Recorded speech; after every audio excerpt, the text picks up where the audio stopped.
नमस्कार फ्रेंड्स, मैं तन्मय मिश्रा और स्वागत है आप सभी का मेरे YouTube चैनल जीके वाला में। पुनः आप लोगों के लिए मैं 1 नवंबर से लेके 5 नवंबर तक के सभी महत्वपूर्ण प्रश्नों और उसके विश्लेषण को लेके आया हूं। तो चलिए देखते हैं आज के इस वीडियो के महत्वपूर्ण प्रश्नों को और उसके पूर्ण विश्लेषण को। आज का पहला प्रश्न है, भारत और किस देश की नौसेना के बीच हाल ही में सिमवैक्स अभ्यास शुरू हुआ है? सिमवैक्स अभ्यास शुरू हुआ है और उत्तर है सिंगापुर। सिमवैक्स की शुरुआत जो है 1994 में की गई थी। यह किसी भी विदेशी नौसेना के साथ भारतीय नौसेना का सबसे लंबा निर्बाध द्विपक्षीय समुद्री अभ्यास है। सिंगापुर भारत समुद्री द्विपक्षीय अभ्यास सिमवैक्स जो है 28वां संस्करण है। भारतीय नौसेना ने इस अभ्यास में एक हेलीकॉप्टर के साथ गाइडेड मिसाइल विध्वंसक INS Ranvijay, ASW Corbett INS captain और गाइडेड मिसाइल कॉर्बेट INS कोरा P-81 लॉन्ग रेंज मेरिटाइम गश्ती विमान से प्रतिनिधित्व किया। अगला क्वेश्चन है कि किस देश ने हाल ही में कोविड के खिलाफ पहला इनहेलेबल वैक्सीन लॉन्च किया है? इनहेलेबल वैक्सीन लॉन्च किया है और उत्तर होगा चीन। बायोटेक्नोलॉजी फर्म कैंसिनो बायोनोक्स द्वारा निर्मित वैक्सीन एक धुंध है जिसे एक सीलबंद कप के मुख पत्र के माध्यम से चूसा जाता है। डेवलपर्स को उम्मीद है कि नाक और मुंह में रहने वाली श्लेष्मा झिल्ली में प्रमुख प्रतिरक्षा कोशिकाएं जहां SARS-CoV-2 शरीर में प्रवेश करती हैं, वायरस को फैलने से रोकेगी। चलिए बढ़ते हैं अगले क्वेश्चन की तरफ। अगला क्वेश्चन है कि हाल ही में किस देश का हर्ट्सफील्ड जैक्सन अटलांटा अंतर्राष्ट्रीय हवाई अड्डा दुनिया का सबसे व्यस्त हवाई अड्डा बना है? और उत्तर है अमेरिका। सबसे बिजी एयरपोर्ट यानी व्यस्त बिजी एयरपोर्ट की लिस्ट में सबसे पहले स्थान अमेरिका के हर्ट्सफील्ड जैक्सन का अटलांटा अंतर्राष्ट्रीय हवाई अड्डा हर्ट्सफील्ड जैक्सन अटलांटा इंटरनेशनल एयरपोर्ट को मिला है। यह सबसे बिजी है। यह अक्टूबर महीने में दुनिया का सबसे व्यस्त airport busiest airport of the world रहा। इसके बाद दूसरे नंबर पर दुबई का दुबई अंतर्राष्ट्रीय हवाई अड्डा रहा। साल 2019 में इंदिरा गांधी इंटरनेशनल एयरपोर्ट की रैंकिंग जो थी वो 14 थी, अब वो घटकर 10 पर आ गई है। आगे बढ़ते हैं अगले क्वेश्चन की तरफ। अगला क्वेश्चन है कि 12वें विश्व हिंदू सम्मेलन की मेजबानी कौन करेगा? और उत्तर होगा फिजी। विश्व हिंदी सम्मेलन जो है हिंदी भाषा का सबसे बड़ा अंतर्राष्ट्रीय सम्मेलन है जिसमें विश्व भर से हिंदी विद्वान, साहित्यकार, पत्रकार, भाषा विज्ञानी, विषय विशेषज्ञ तथा हिंदी प्रेमी जुड़ते हैं। पहला विश्व हिंदी सम्मेलन जो है नागपुर में संपन्न हुआ था, जिसमें प्रसिद्ध समाजसेवी एवं स्वतंत्रता सेनानी विनोबा भावे ने अपना विशेष संदेश भेजा। प्रारंभ में इसका आयोजन हर चौथे वर्ष किया जाता था, लेकिन अब यह अंतराल घटाकर 3 वर्ष कर दिया गया है। आगे बढ़ते हैं अगले क्वेश्चन की तरफ। अगला क्वेश्चन है कि किस राज्य के मुख्यमंत्री ने हाल ही में किसानों के लिए पहला कृषि क्रेडिट पोर्टल लॉन्च किया है? और उत्तर है इसका ओडिशा। ओडिशा के मुख्यमंत्री नवीन पटनायक ने किसानों के लिए सफल यानी simplified application for agriculture loans common credit portal launch किया है जिसका नाम है सफल। ठीक है, कृषि ऋण के लिए सफल जो एप्लीकेशन है किसानों और कृषि उद्यमियों को 40 से अधिक साझेदार बैंकों से 300 से अधिक सावधि ऋण उत्पादों तक पहुंचने में सक्षम करेगा। इसे कृषक ओडिशा के साथ भी एकीकृत किया गया है और 70 से अधिक मॉडल परियोजना तक इसकी पहुंच संभव होगी। आगे बढ़ते हैं अगले क्वेश्चन की तरफ। अगला क्वेश्चन है कि हाल ही में सरकार ने एवियन इन्फ्लुएंजा के प्रकोप की जांच के लिए कहां टीम भेजी है? एवियन इन्फ्लुएंजा और उत्तर है इसका केरल भेजी है। एवियन जो है फ्लू यानी इन्फ्लुएंजा जो फ्लू है को हम बर्ड फ्लू के नाम से भी जानते हैं। यह इन्फ्लुएंजा टाइप ए वायरस के संक्रमण के कारण होने वाली बीमारी है। Type A virus. केंद्रीय स्वास्थ्य मंत्रालय ने गुरुवार को एवियन फ्लू से जुड़े मामलों की जांच के लिए 7 सदस्यीय एक दल को केरल भेजा है।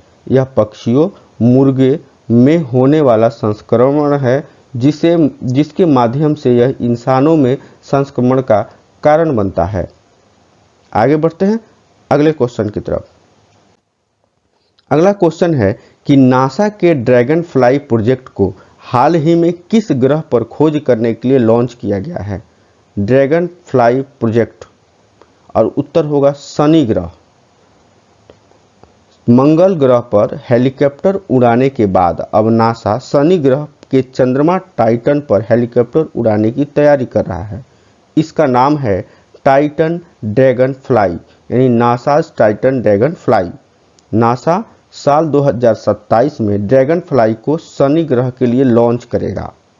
यह हेलीकॉप्टर साल 2034 में, यानी 8 साल बाद शनि ग्रह के चंद्रमा टाइटन के चारों तरफ चक्कर लगाना शुरू करेगा और यह एक बार उड़ान भरेगा तो आधे घंटे 16 किलोमीटर तक की दूरी कवर कर लेगा। आधे घंटे में वो 16 किलोमीटर की दूरी तय कर लेगा। आगे बढ़ते हैं और अगला क्वेश्चन देखते हैं। अगला क्वेश्चन है कि कौन साइकिल से 20,000 किलोमीटर की यात्रा करके सभी राज्यों का भ्रमण करेगी, और उत्तर होगी आशा राजूबाई मालवीय। मध्य प्रदेश के राजगढ़ जिले स्थित खिजलीपुर ब्लॉक के नाटाराम गांव की 24 वर्षीय आशा राजूबाई मालवीय 2 बहनों में सबसे बड़ी है। 1 नवंबर को भोपाल से शुरू यात्रा में आशा ने 500 से 100 किलोमीटर रोज साइकिल चलाने का 50 से 100 किलोमीटर रोज साइकिल चलाने का प्लान बनाया है। गुरुवार को आशा आष्टा से देवास पहुंची और आशा ने बताया कि वह पूरे 28 राज्यों में साइकिल से भ्रमण करेगी और उनकी यात्रा होगी 11 महीने बाद दिल्ली में खत्म होगी। आगे बढ़ते हैं अगले क्वेश्चन की तरफ। अगला क्वेश्चन है कि हाल ही में भारत सरकार ने किस केमिकल कंपाउंड के उपयोग को प्रतिबंधित कर दिया है, और उत्तर होगा ग्लाइफोसेट को प्रतिबंधित कर दिया गया है। भारत सरकार ने आधिकारिक तौर पर लोकप्रिय हर्बिसाइड ग्लाइफोसेट के उपयोग को प्रतिबंधित कर दिया। ग्लाइफोसेट एक शाकनाशी है जो चौड़ी पत्ती वाले पौधे और घास दोनों को मारने के लिए इस्तेमाल किया जाता है। यह एक गैर चयनात्मक शाकनाशी है जो लगभग सभी पौधों को उनके विकास के लिए आवश्यक विशिष्ट प्रोटीन का उत्पादन करने से रोककर उन्हें मार सकता है। ग्लाइफोसेट को कैंसर से इसकी संभावित कड़ी और मधुमक्खियों जैसे महत्वपूर्ण कीड़ों की मौत का कारण बनने में इसकी भूमिका के कारण प्रतिबंधित कर दिया गया है। आगे बढ़ते हैं अगले क्वेश्चन की तरफ। हाल ही में किसने Delhi university celebrating 100 glorious years नामक पुस्तक लिखी, और उत्तर होगा हरदीप सिंह पुरी। पेट्रोलियम और प्राकृतिक गैस, आवास और शहरी मामलों के मंत्री भारत सरकार हरदीप सिंह पुरी ने दिल्ली विश्वविद्यालय सेलिब्रेटिंग 100 ग्लोरियस ईयर्स नामक पुस्तक लिखी है। दिल्ली विश्वविद्यालय के कुछ सबसे प्रतिष्ठित पूर्व छात्राओं और संकाय जैसे अमिताभ बच्चन, किरेन रिजिजू, दिनेश सिंह, मीनाक्षी गोपीनाथ, शशि थरूर, विवेक देवराय, इम्तियाज अली, रायन के व्यक्तिगत कथाओं और प्रतिबिंबों का एक उदार संग्रह है। आगे बढ़ते हैं अगले क्वेश्चन की तरफ। अगला क्वेश्चन है कि लुइज इनासियो लूला दी सिल्वा किस देश की राष्ट्रपति बनी हैं, और उत्तर होगा ब्राजील। लुई इनेसियो लूला द सिल्वा को ब्राजील का नया राष्ट्रपति चुना गया है। उन्होंने कड़े मुकाबले में वर्तमान राष्ट्रपति जायर बोल्सोनारो को हराया। लूला द सिल्वा को 50.83% मत मिले, जबकि बोल्सोनारो को 49.17% मत प्राप्त हुए। लूला तीसरी बार ब्राजील की सत्ता संभालेंगे। लूला द सिल्वा 1 जनवरी 2023 को राष्ट्रपति पद की शपथ लेंगे। आगे बढ़ते हैं। भारत ने हाल ही में किस देश को हराकर सुल्तान जोहर कप 2022 जीता, और उत्तर है ऑस्ट्रेलिया। मलेशिया में चल रहे 10वें सुल्तान जोहर कप भारत ने जीत लिया। 2 बार के चैंपियन भारत ने रोमांचक पेनाल्टी शूटआउट में ऑस्ट्रेलिया को 5-4 से हराया। भारत ने इस तरह 5 साल खिताबी सूखे को समाप्त करते हुए टूर्नामेंट को जीता। सुल्तान जोहर कप हॉकी से संबंधित है। आगे बढ़ते हैं अगले क्वेश्चन की तरफ। अगला क्वेश्चन कि हाल ही में किसने अपनी पुस्तक न्यूक्लियराइजेशन ऑफ एशिया का विमोचन किया है? न्यूक्लियराइजेशन ऑफ एशिया, उत्तर होगा रेने नाबा।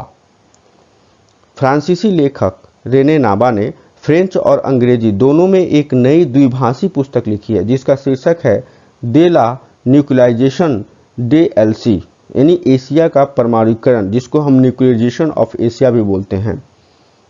पुस्तक में परमाणु आपातकाल और पाकिस्तान और चीन के साठगांठ से उत्पन्न खतरे पर चर्चा की गई है।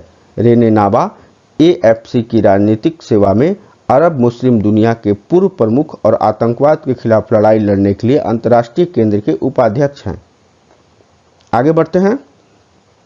पूर्वोत्तर का पहला एक्वा पार्क हाल ही में किस राज्य में स्थापित किया जाएगा? और उत्तर होगा इसका अरुणाचल प्रदेश। एक्वा पार्क अरुणाचल प्रदेश के मुख्यमंत्री ने प्रधानमंत्री मत्स्य संपदा योजना के तहत राज्य में भारत का पहला एकीकृत aqua park, India's first aqua park स्थापित करने की घोषणा की है। यह पार्क अरुणाचल प्रदेश के निचले सुबनसिरी जिले के तारिन यानी जीरो में स्थापित किया जाएगा। आगे बढ़ते हैं अगले क्वेश्चन की तरफ।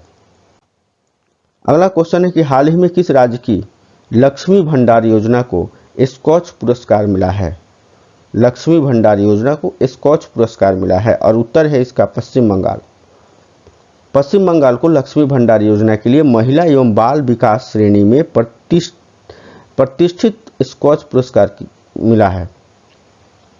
पश्चिम बंगाल सरकार को अतीत में ऐसे कई पुरस्कार मिल चुके हैं। इस साल मई में पश्चिम बंगाल ने शिक्षा में प्रतिष्ठित star of governments Skoch award जीता। 2003 में स्थापित स्कॉच अवार्ड का उद्देश्य है उन लोगों के परियोजनाओं और संस्थाओं को मान्यता देना जो भारत को एक बेहतर राष्ट्र बनाने के लिए अतिरिक्त प्रयास करते हैं। आगे बढ़ते हैं अगले क्वेश्चन की तरफ। हाल ही में देश के स्टीलमैन कहे जाने वाले किस व्यक्ति का निधन हो गया? और उत्तर है जमशेद जे ईरानी। देश के स्टीलमैन कहे जाने वाले जमशेद जे ईरानी ने इस साल दुनिया को अलविदा कह दिया। ईरानी जून 2011 में टाटा स्टील बोर्ड के सेवानिवृत्त हुए थे।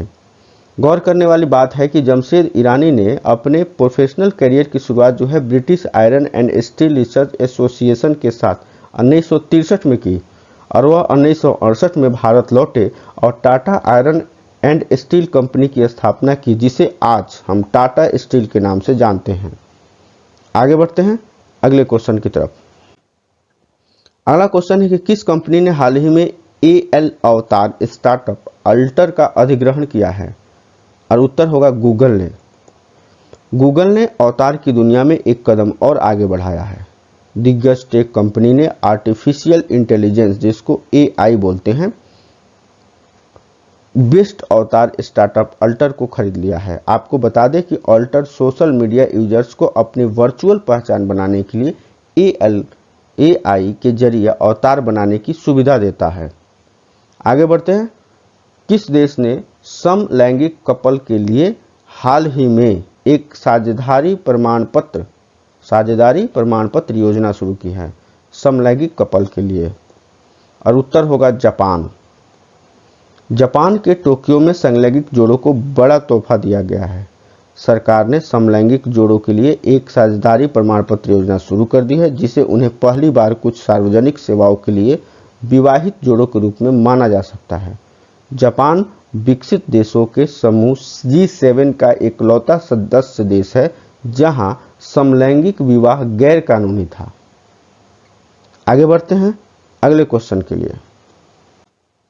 अगला क्वेश्चन है कि हाल ही में किस देश के प्रधानमंत्री ने एडवर्ड एम कैनेडी को फ्रेंड्स ऑफ लिबरेशन वार सम्मान से नवाजा है? और उत्तर है इसका बांग्लादेश। बांग्लादेश की प्रधानमंत्री शेख हसीना ने बांग्लादेश की मुक्ति में योगदान के लिए 31 अक्टूबर को ढाका में पूर्व अमेरिकी सीनेटर एडवर्ड एम कैनेडी को मरणोपरांत प्रतिष्ठित फ्रेंड्स ऑफ लिबरेशन वार सम्मान से सम्मानित किया। केनेडी सीनियर ने साल 1971 के मुक्ति संग्राम के दौरान अमेरिकी सरकार की भूमिका के बावजूद निर्दोष बंगाली लोगों पर पाकिस्तान द्वारा किए गए नरसंहार के खिलाफ एक साहसिक कदम उठाया था। आगे बढ़ते हैं अगले क्वेश्चन की तरफ। किस राज्य में विश्व का सबसे बड़ा पांडुलिपि ग्रंथालय बनाया जा रहा है? और उत्तर होगा गुजरात।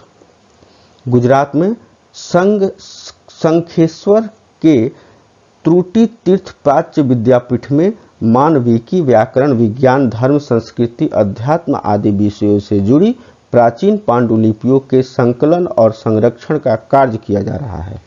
पांडुलिपि ग्रंथालय में मानविकी, विज्ञान, धर्म, अध्यात्म आदि क्षेत्रों की 1 लाख से अधिक पुस्तकें उपलब्ध हैं। आगे बढ़ते हैं अगले क्वेश्चन की तरफ। अगला क्वेश्चन है कि किस देश ने हाल ही में अपने अंतरिक्ष स्टेशनों के लिए मैगटियन नामक लैब मॉड्यूल लॉन्च किया है? और उत्तर होगा इसका चीन ने। मैगटियन का अर्थ है स्वर्ग के सपने और यह अंतिम बिल्डिंग ब्लॉक है जो चीन के अंतरिक्ष स्टेशन को टी आकार का 3 मॉड्यूल संरचना बनाएगा। यह मॉड्यूल आकार का 3 मॉड्यूल संरचना बनाएगा और यह मॉड्यूल आकार और वजन में 93 कोर और वेंटियन लैब के समान है। इसमें अंतरिक्ष यात्रियों के लिए एक कारसील केबिन और एक एयर ब्लॉक केबिन और एक पेलोड केबिन और एक रिसोर्स केबिन शामिल है। आगे बढ़ते हैं और देखते हैं इस वीडियो का लास्ट क्वेश्चन। कोलिंस डिक्शनरी का वर्ड ऑफ द ईयर किसे चुना गया है? कोलिंस डिक्शनरी का वर्ड ऑफ द ईयर किसे चुना गया है? और उत्तर है इसका परमाक्रिसिस। परमाक्रिसिस को कोलिंस डिक्शनरी का वर्ड ऑफ द ईयर चुना गया है। शब्द का अर्थ है अस्थिरता और असुरक्षा की विस्तारित अवधि। परमाक्रिसिस एक ऐसा शब्द है जो निरंतर उथल पुथल के युग में जीने का वर्णन करता है। कोलिंस ने परमाक्रिसिस को वर्ष के शब्द के रूप में चुना क्योंकि यह काफ़ी संक्षिप्त में बताता है कि इतने सारे लोगों के लिए 2022 वास्तव में कितना भयानक रहा। तो ये थे आज के हमारे महत्वपूर्ण प्रश्न और उनके तथ्यात्मक विवरण। और आगे ही ऐसे ही वीडियो प्राप्त करने के लिए कृपया इस चैनल को सब्सक्राइब और शेयर जरूर करें ताकि हमारा वीडियो सबसे पहले आप तक पहुंच सके। और अधिक जानकारी के लिए हमारे ऑफिशियल वेबसाइट sarkaridharpan.in पर विजिट करें। तो कृपया बने रहें हमारे साथ और देखते रहें हमारे आने वाले वीडियो को। और सीटेट के लिए भी हम लोग की टीम जो है काम कर रही है। सीटेट के लिए भी आप लोगों के लिए बहुत अच्छी वीडियो लेके आ रही है। तो कृपया बने रहें और चलिए मिलते हैं अगले वीडियो में। तब तक के लिए नमस्कार।